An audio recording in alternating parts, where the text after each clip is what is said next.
1, 2, 1, 2, can you hear me? Yes. So we are going to talk about the need to think on the long term. The need, because any people who seriously thought about this understand that short term is driving us into the war. And this is good news because none of us wants to go bankrupt. So maybe this can be helpful and make people think. So how can we make international investors aware of that?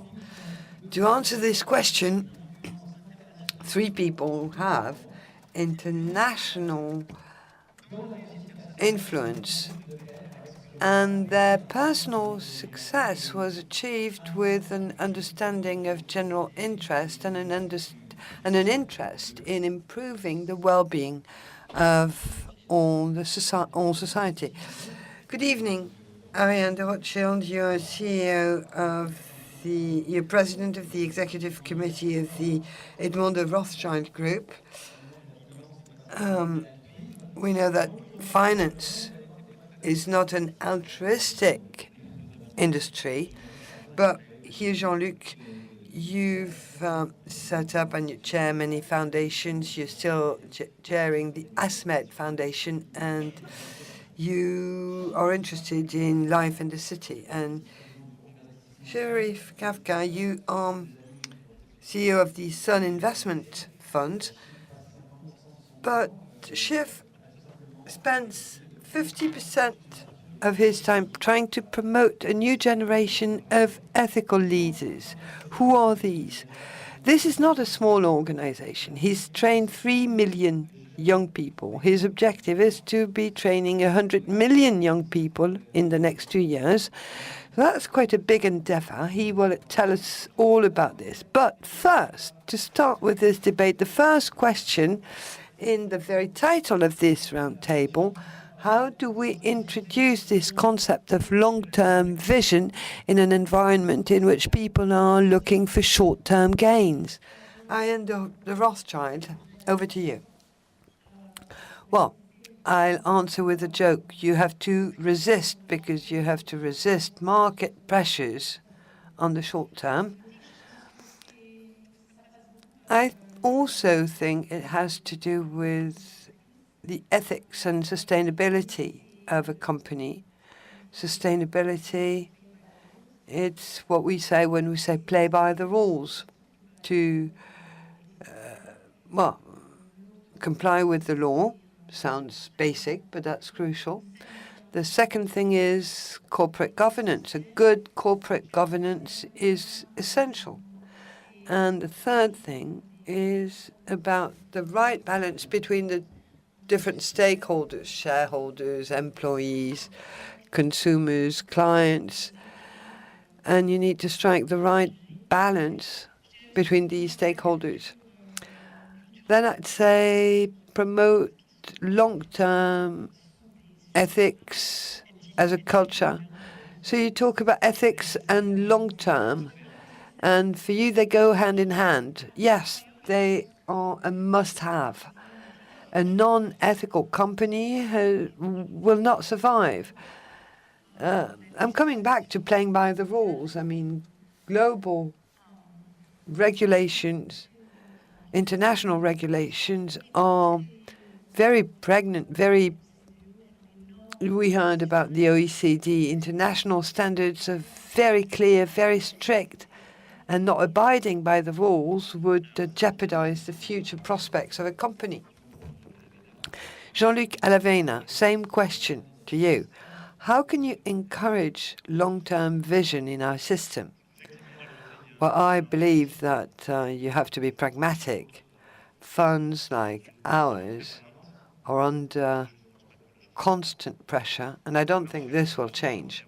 This is imposed by markets. Antoine Frérot explained that. And this environment in which we live, which is increasingly complex and digital, speeds things up. And when Alexandre was talking about the impact of artificial intelligence, etc., all this is pushing towards short terms and short-term changes. So what do we need to rebalance all this? Do we need values, ethics?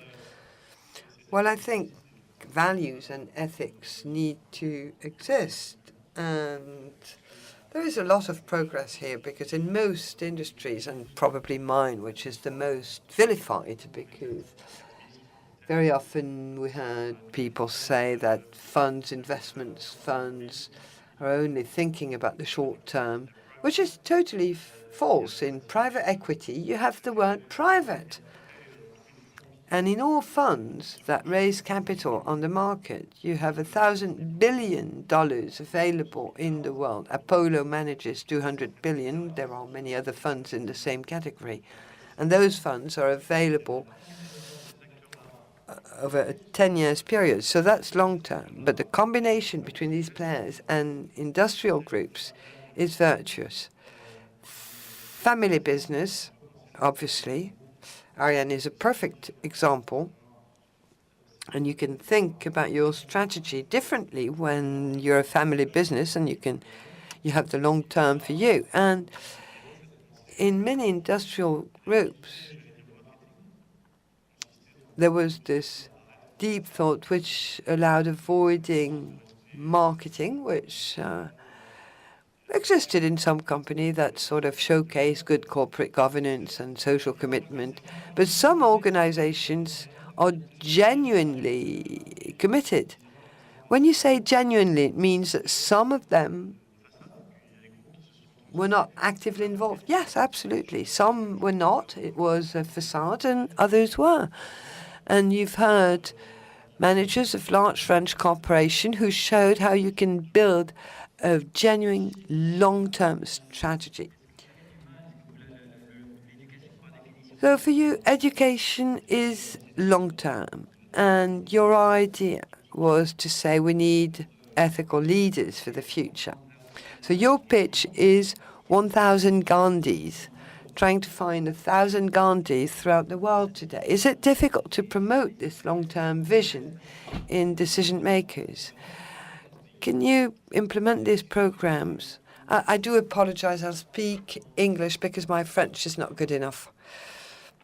That the issue is that the systems have not worked. You look at the planet today, 0.7% of the planet shares 41% of the planet's wealth. 8% of the planet shares 83% of the planet's wealth. This is World Economic Forum data from last year. So in this room of 1,000 people, 80 people in that side there have 83% of all the food and water in this dinner tonight. It's clearly unacceptable. So the system is not working. System is broken. And the question is, will evolutionary things help, or do we actually need a generation of leaders who have a different ethic? Gandhiji said that there's enough abundance created by the world for our needs, but not enough for our greed. And so the question is, what ethic are we teaching our children? What type of leadership do we have on the planet to actually affect the problems we have? We talk about long-term, but things are speeding up, moving faster and faster and faster. The planet had 1 billion people 100 and something years ago. Today it has 7.3 billion people. We're going to 10 billion people in the next 25 years. India adds a France every 2.5 years to feed, clothe, house, educate, etc. So the challenges are massive and huge. And if we don't have leaders with the right level of wisdom, we're not going to get there. And so, how do you find them and how do you train them? So we decided first we have to define leadership. What is leadership? Because it's such a vague concept. And we said, no, we have to address that issue. So for us, great leaders have 4 main pillars. First is leadership skills. The second is a bias for action. But that's not enough, because Hitler had those 2. So the third is ethics, some sense of moral values, which is universal and human. But even that's not enough, because we know ethical people who run big corporations today who are doing great things. But that's not enough. Why aren't they Gandhi? And the question is, they need the last quality of altruism, where everyone becomes their human family, and they become deeply connected to the world. Then you find Mandela's, Martin Luther King's, and others. Where are those leaders today on the planet? We need that quality of leadership.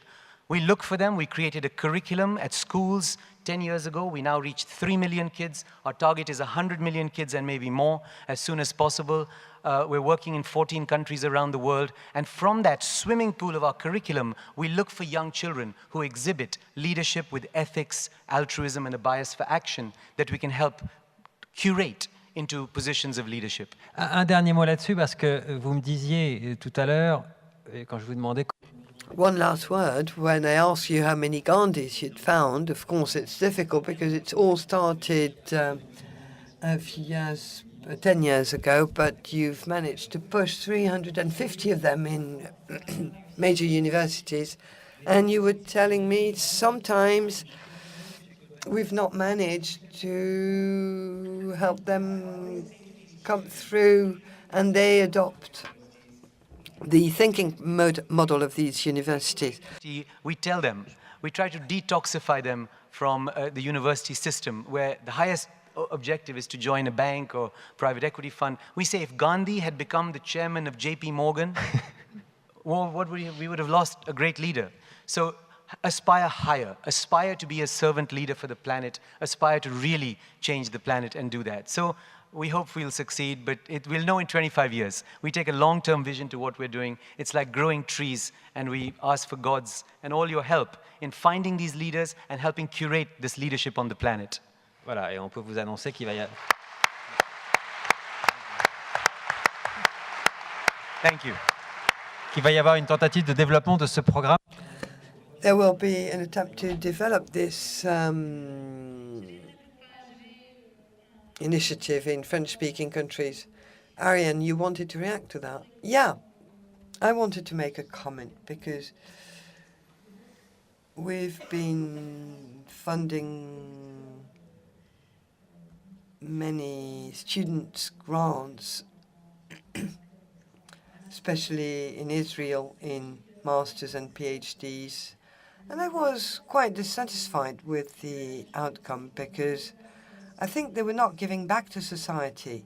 So we developed additional programs, and among these students, we developed this civil society program that lasts for a year. So we pay for the grant, but we ask them to give back in the economy and in society all along their studies through this training curriculum that we've developed for them, so that they're more included in society.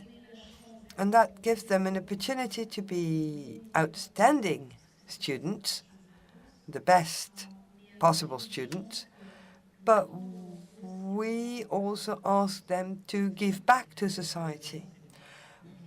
Is it easier to develop these concepts when you work in a family business which is not submitted to the big rules of global capitalism? Well, of course, we have a different model, but that's history. The family was in finance and was in philanthropy on the side. So what I'm telling to our bankers is that, no, you're not philanthropists, because some of them would say, we come and work with you for your values. And I say, hey, hang on. Don't misunderstand things. But I'm converging these things, increasingly so. And I'm very optimistic, actually, because in companies, I see there is a genuine willingness. So I take philanthropic projects that I suggest to the bank. I'm not imposing in anything, but like supporting social entrepreneurs or working on the inclusion of women from cultural diversity. Do they listen to you because they believe in that or because you're the boss? Well, I think the best compliment that was ever made to me was when a banker, traditional banker, told me that this was an unforgettable experience, spending a year. Well, it was someone from Senegal. She had a PhD in biology, and she'd never realized how these diversity issues were important in France. And we talk about this a lot, but people do not experience it. You know, when you're a banker and you work close to Champs-Élysées, it's not obvious. Experiences the issues of diversity. And we talked about philanthropy and long-term and the difficulty of dedicating that to them. You dedicate 10% of your time to that. Not just my time, of my money as well. So is it 10/90? Can't it be more merged? Can't it be included in the business model? Well, it depends. I think it has to be part of the business model. My belief, this 10% came from a conference by Yvon Gattaz, who told us about the 10%. 10% of your time that has to be given to society. This is something that I started doing 30 years ago. And one of the actions I want to carry out within the Aspen Institute is to try and work and see if we were a few thousands or tens or hundreds of thousands deciding not just to give money, but give some of our time and energy. Chairing the French-American Association means spending time and energy. Chairing the HEC Foundation, for us, if we were to dedicate some time to pay for the studies of those who can't afford to study at HEC, what are you telling us? Is it, I'm successful, I want to put meaning in my life, or is it because if we don't do that, we will all fail? Well, yeah, it's giving, dedicating time and money for other people. This is something that has to start very early in life. As a student, students need to understand that they need to be involved in society and in the life of society. You know, it's very fine when you've accomplished everything and you realize you need to give back. Okay, that's fine. That's nice, better than nothing. But for us, it starts right at the beginning. At every age, we need to contribute, and not just money. We need to contribute money, time, leadership, determination, and this leadership needs to be detected very early on. In all universities, you have Young Leaders Program, and Franco-American young leaders generated Alain Juppé, Hillary Clinton, Macron, Henri de Castres, and many others. If in each of these institutions we could detect those who have leadership skills to be able to work in crucial functions, but also play an active role in society, it's going to give meaning to their lives.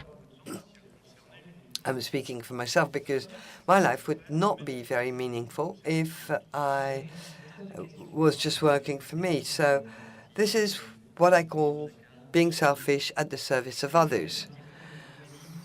Okay, one question, Shiv. You told me you can have all the money you want, and do whatever you want. What's important is to do that with your heart. That's the driving force. It has to be genuine. It shouldn't be social washing. I come from India, which is an ancient culture, so we think a lot about philosophy, like the French. But I think real leadership comes from within. So the internal development of the spiritual self allows you to reflect in the real world the type of leadership that you can have. And I think we all understand that at a deep level. But the thing is, we don't train to do that in a proper way. So if we can train deeply to understand ourselves better and to develop our own spiritual selves, I think we can become better leaders. And we need to teach our children that. Merci. Ariane de Rothschild, une petite conclusion. On peut l'applaudir. Alors, je dirais pour... I would say, from my heart, what strikes me in this very fast-paced pace of this digital world, what fascinates me is the power of dreams, and I like inspiring people and providing them with means to achieve their dreams, because That's what I want to do. I want to give people means so that they can achieve their dreams. And what we have is brain power. That's something I'm very demanding about with my teams. I want them to give me their brain power. That's more than money. We need and develop a sense of responsibility, professionalism right from a very young age. Also encourage to generosity and make sure that a large number of us are involved in actions in society apart from what we do to make a living. That's great. Thank you, Ariane de Rothschild. Thank you, gentlemen, for this debate, which was an